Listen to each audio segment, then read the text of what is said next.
Rock 100.5 KATT. I am Cameron Buchholtz here at Rocklahoma 2019 with Barry from SHINEDOWN. What's going on, man? Nothing much. How are you doing? Glad to be here. Doing well. Just trying to stay cool, trying to, just braving the fest in the mud and hopefully no tornadoes. Hopefully none, and it is a little warm out there, but at least there's a breeze. Yes. Not in this building, but there's a breeze. Yeah. It's, we have to turn off the fans for the sake of the audio, so it's Yeah. Makes sense.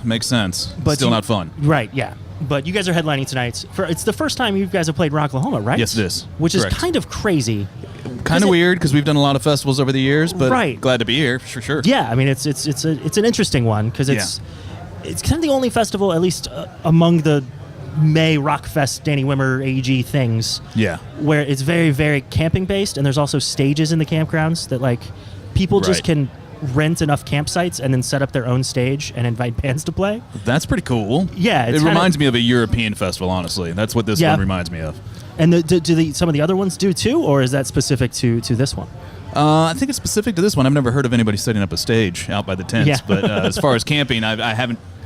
There used to be one in Tampa, Florida, years ago that they did camping at, but mostly it's been a European thing when I see it.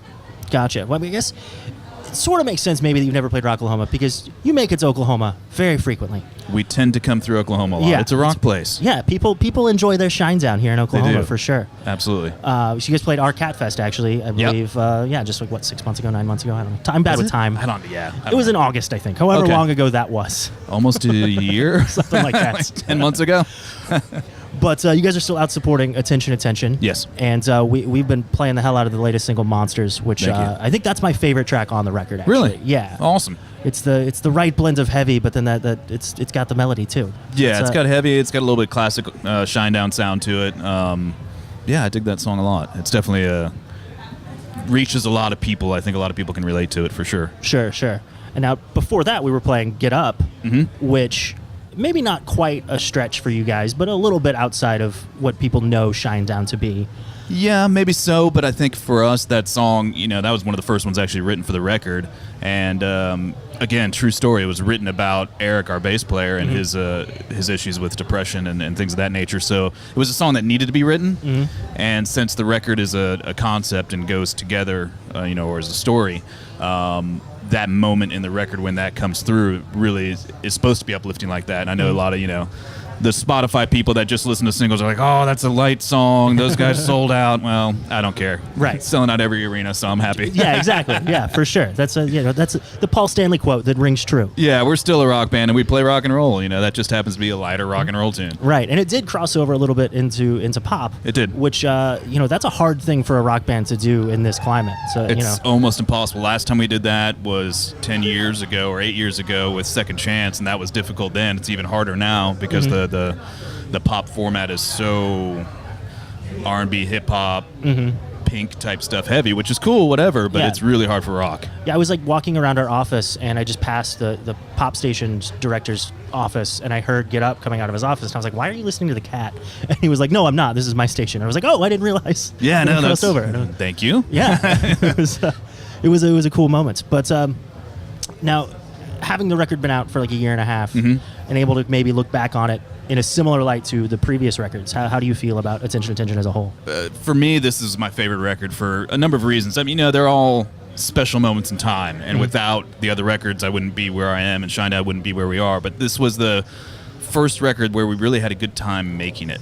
We enjoyed it. Not that the other records we didn't have a good time, but there was a lot of drama going on at all different times. Sound of Madness, we were going through lineup change.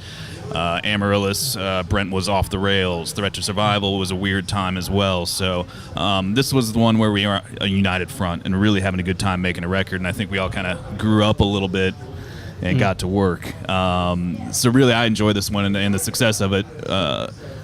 I can see in the audiences, and I see a lot of younger kids coming out again and stuff. So I think we're reaching a lot of people, and for us having almost a 20-year career now, it's good to keep going and moving forward and changing and ever evolving. We want to be one of those Aerosmiths or U2s that keeps going forever, and the way bands do that is by not making the same record twice. Sure.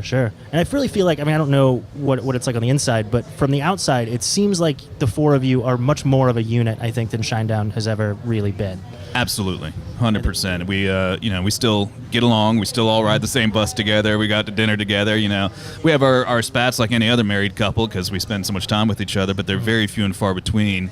And we've kind of made it a rule in the band that if something's getting you angry or something, you just talk about it, and we get it out in the open, fight about it, and then put it to bed. That's just the way we do it now. And it used to be you'd let a lot of things build up, and it was honestly hard to deal with the partying and the addictions and the off the rails kind of thing. And now that those are kind of behind us, it's just a lot more fun for us. And you can see it when we play on stage and everything else. We're genuinely having a good time. Nice. Now, with all that said, though, tonight without Eric.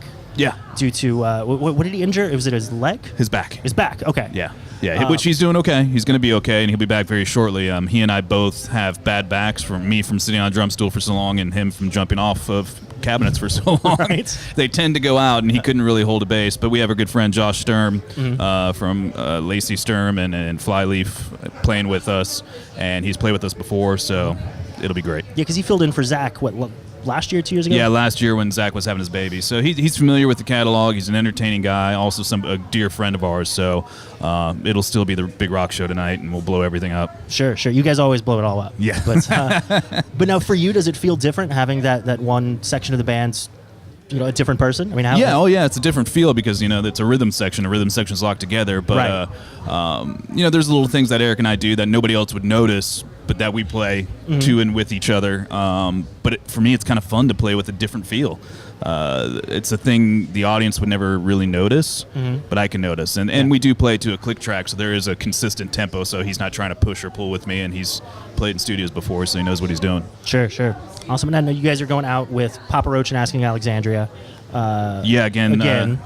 So I'm assuming this the first summer time we do Bad Flower, okay. and I might be jumping ahead to the fall. Yeah, that's the fall run. So we do that one in the fall. This summer is Bad Flower and Dinosaur Pile Up, and then this fall is Papa and Asking Alexandria. Gotcha. Who you were out with all spring, so I'm assuming that went well. It went well. It would be weird if it went horribly and you did it again. No, it would be. It was a lot of fun. Obviously, we've known Papa Roach for many, many years, and we've become very good friends with Asking over the last couple of years. It was just a fun tour, and we wanted to do it again, and both ourselves and Papa Roach hadn't been back to Canada in a very long time, so we're also kind of pushing that tour over the border a few times and bumping up into Canada, so I think it'll be a lot of fun, aside from the weather. Right, sure. Yeah, you guys are going into Canada towards the end of fall, might be trouble. Yeah, we do that, and then we go over to Europe for the winter, so we'll be there in November up until December 22nd when we come home. Gotcha. And then some probably much needed time off at that point? A little bit of time off, and then I think it'll be spring festivals over in Europe when we start back up again. Gotcha. And where are you at with another record? Is it even on the mind yet? We've talked about probably starting writing next year. Okay. But as far as making one right now or starting, we Attention's doing so well, and sure, we're still working the singles. Still got legs, yeah. Still got legs. Why not keep going? And it's really hard for us to write on the road, so it'll be next year at some point. Well, awesome, Barry. Well, I always appreciate the time. Absolutely. And, always stoked to see you guys. Thanks. And again, congratulations on the record. And I appreciate it. And Thanks I for really all the support. Yeah, of course. I'm enjoying when a song like Monster comes on the station and I can think, I'm not tired of this one yet. Good. So, thanks. Yeah. I know how that feels. There's certain songs I'm tired of playing. Yeah. For sure, man. Well, thanks a lot, man. Thanks. Appreciate it.